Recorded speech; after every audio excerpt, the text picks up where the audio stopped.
आज आसतु शुणा पुराण वर्णित शकुंतला को नाम आज्ञा कहीं शकुंतला होता और जन्म किपरि केमिति अवस्था होता आम चैनल माध्यम विषय वस्तु आज आसतु जाना। विश्वामित्र ऋषि तपभग्न करने को आसी आज्ञा मेनका अप्सरी सहित प्रीति संभोग करते और गर्भवती होई मालिनी नदी कूल एक कन्या संतान प्रसव करी कन्या को छाड़ी स्वर्गपुर को चली जाइए।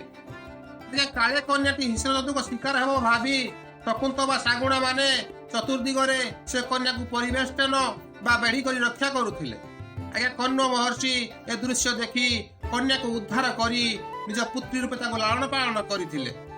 शागुणा बा शकुंत परिवेष्टिनी कन्या सुरक्षित होइथिबा हेतु कन्यार नाम शकुंत अनुसार शकुंतला बोली देइथिले।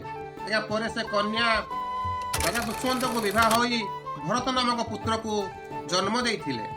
से पुत्र नाम अनुसार आम देशर नाम भारतवर्ष होइथिला बोली आम पुराण शास्त्र कही थाए। यदि भिडियोटी आपको भल लगिला तेरे शेयर करी लाइक करी सब्सक्राइब करिया को भूलंतु नहीं।